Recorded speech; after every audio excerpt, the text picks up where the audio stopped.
3, 2, 1. Sejam todos bem-vindos ao canal do Ficções Humanas. Meu nome é Paulo Vinícius e vamos conversar um pouco sobre livros hoje. Na última semana nós tivemos uma semana bem agitada no Ficções Humanas. Nós tivemos uma semana inteira dedicada a uma autora nacional chamada Karen Álvares. Quem perdeu alguma das resenhas, eu sugiro que vá até o canal, deem uma olhada, prestigiem, vale a pena. Foi a primeira vez que nós tivemos um trabalho tão intenso, né, em cima de uma autora específica. Bom, queria inaugurar algumas novidades, né, nesse pequeno contato semanal, que eu vou comentar a partir de hoje, né, os livros que eu estou lendo, alguns talvez até um pouco fora daquilo que o Ficções Humanas fala, e um pouco das minhas jornadas, né, em livraria e sebos. É sempre legal a gente falar aquilo que a gente comprou, até um pouco fora do nicho do ficções, que é de fantasia, ficção e terror. Eu estou lendo Razão e Sensibilidade, vocês vão até estranhar um pouco, né, a minha leitura de Jane Austen. Eu estou lendo por conta do Clube do Livro, que eu descobri na cidade de Itaguaí na última semana, que eu estarei passando a frequentar, né? Quem quiser mais detalhes, no próximo vídeo eu posso comentar um pouco de como foi a experiência, se foi legal, se não foi legal, né? Aonde que é, como se organiza. Então no próximo vídeo eu posso comentar a respeito. Semana passada também eu fui a um sebo que é um dos meus favoritos no Rio de Janeiro. Eu adoro a arte de ir a sebos. Até vou deixar para comentar um pouquinho mais à frente sobre o que significa, né, fazer uma viagem a um sebo. E eu encontrei coisas fantásticas no sebo, né? Eu não consigo me controlar quando eu vou a um sebo, vejo uma série de livros bacanas, coisas que nem estavam muito no meu radar, mas que a gente acaba comprando muito por tabela. E eu encontrei primeiramente 2 livros de uma coleção que eu pretendo adquirir, né? Uma coleção já antiga, mas eu tô louco para adquirir os outros volumes dessa coleção, que é da Folha, Literatura Ibero-Americana. São vários autores que eu ando querendo ler bastante, né? Até por indicação de outros booktubers, de outros blogueiros. Por exemplo, esse aqui, Mário Vargas Llosa, né? Foi indicação da Isabela Lubrano, do blog 1000 Livros Antes de Morrer, né? E esse livro é muito bacana, remete bastante à nossa cultura popular, né? A cultura de novelas mexicanas que passam à tarde nos canais da TV aberta, e é muito bacana a forma como o autor aborda esse tema. Outro que eu também consegui foi O Túnel, de Ernesto Sabato, né? Fala de um momento crítico da história latino-americana, período das ditaduras, e eu fiquei muito curioso pela sinopse, né? Todos falam muito bem desses autores ibero-americanos, e essa coleção ela procura trazer um autor de cada país que faz parte, né, da América Latina. Tem também no meio o Saramago, que não é bem América Latina, mas a gente pode abraçá-lo como parte da nossa literatura. Outro livro que todos haviam me comentado, que eu nunca havia lido, é A Menina que Roubava Livros, do Marcos Isaac. Eu comprei, achei esta edição específica que eu queria. Eu não gosto de capa de filme. Eu odeio aquelas imagens, né, com os atores do filme na capa do livro. Pra mim não me agrada. Eu fiquei muito feliz que eu encontrei a edição antiga da Intrínseca. Outro livro que eu estava também bastante de olho é a obra completa do Murilo Rubião. Quem não conhece o autor, eu recomendo bastante, eu recomendo fortemente que vão à Wikipédia, procurem saber a respeito da biografia do autor, procurem blogs que falem a respeito. Murilo Rubião é um dos autores que no Brasil que tratam do realismo mágico, né? E em algum momento eu vou fazer um debate sobre o que é o realismo mágico. Basta vocês saberem que Saramago faz realismo mágico, o Gabo Garcia Marques faz realismo mágico e é um estilo literário fascinante, né? Até o estilo literário do autor que eu li na última semana, né? Eu comentei a vocês que eu havia recebido Tesouros de Curitiba e outras histórias do Walter Cardoso, e ele utiliza bastante o gênero do realismo mágico em suas histórias. Esse livrinho pequeno do Murilo Rubião é repleto de histórias, é um livro de contos, deixa eu ver se eu acho aqui, é um livrinho de contos, tá? Recomendo bastante também a leitura de contos. Nós andamos afastados um pouco dessa cultura, a gente prefere, né, os grandes calhamaços, a gente prefere o Game of Thrones, O Nome do Vento e tantas outras obras que ultrapassam das 500 páginas. E esses livrinhos pequenos, apesar de serem pequenos, eles são grandiosos, né, nos temas que eles apresentam. E por último, isso aqui foi uma surpresa de eu ter encontrado. Eu não estava no meu radar, mas quando eu vi eu não pensei duas vezes, eu peguei na mesma hora, que é a coletânea Insanas, tá? É uma coletânea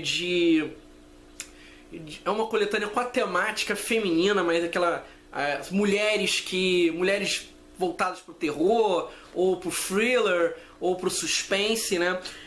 São histórias bem carregadas, né? Foi organizado pelo MD Amado. Tá? Aqui a gente tem uma série de autoras que estão começando, ou então que estão buscando seu espaço.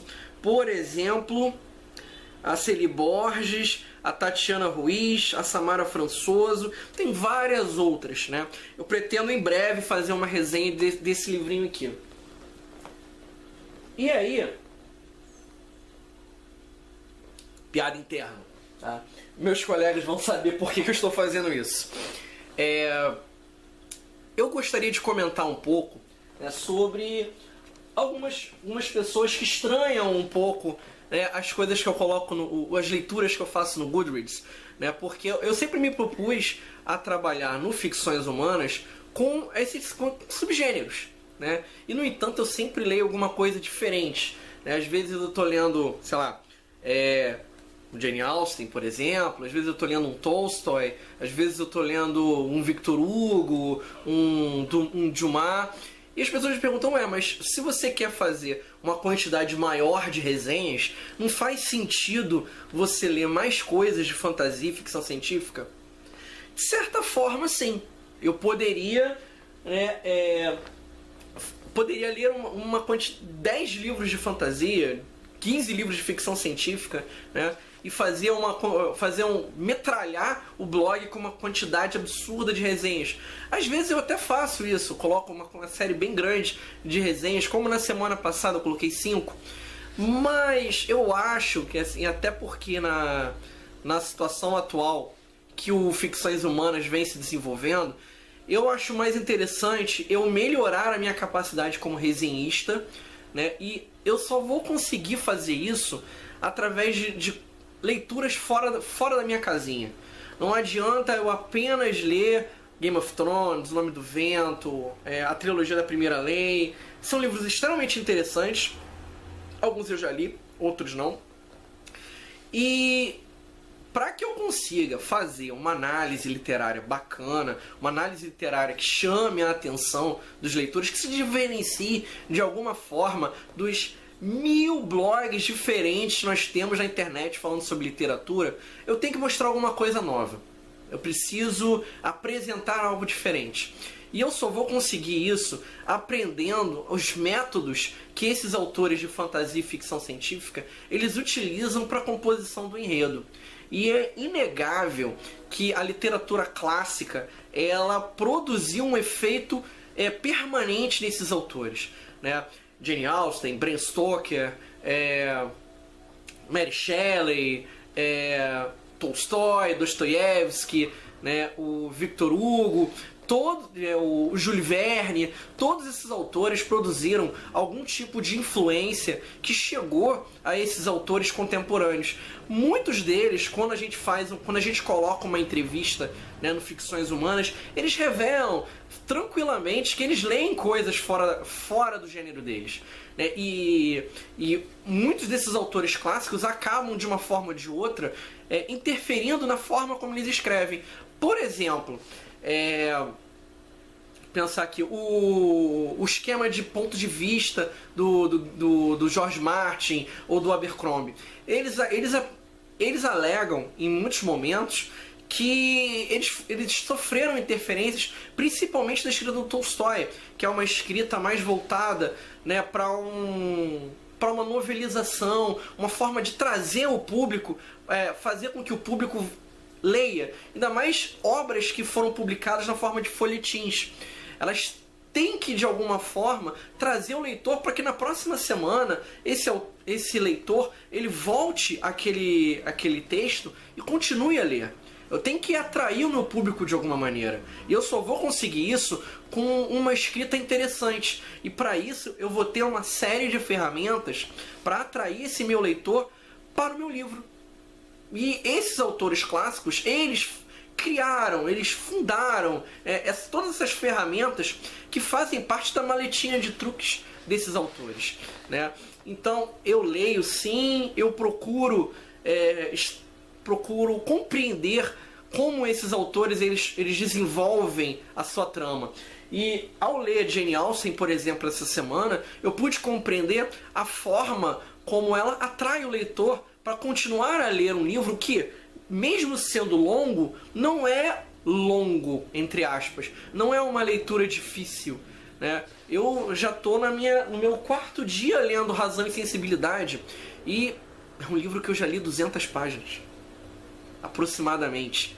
Tranquilamente. Um livro que eu quero pegar para ler mais. Você se sente inclinado a ler mais.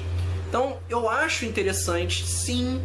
Eu acho interessante, sim, a todos vocês que gostam, né, que gostam do Scott Lynch, que gostam do Patrick Rothfuss, que gostam do George Martin, que gostam do Tolkien, né, de lerem autores mais para trás, né, autores do século XIX, autores do século XVIII, do início do século XX. Eu acho extremamente importante, tá?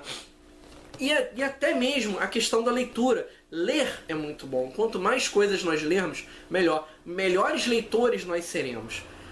Queria encerrar hoje perguntando a vocês que colunas vocês gostariam de ver no canal, né? Sobre o que vocês gostariam de que a gente abordasse aqui. Se vocês acham que seria interessante que eu abordasse uma resenha sobre obras, né, que não fazem parte necessariamente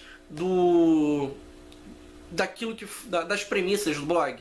O que vocês acham? Comentem, compartilhem, se inscrevam no canal. Espero a todos, façam boas leituras e tenham uma boa semana.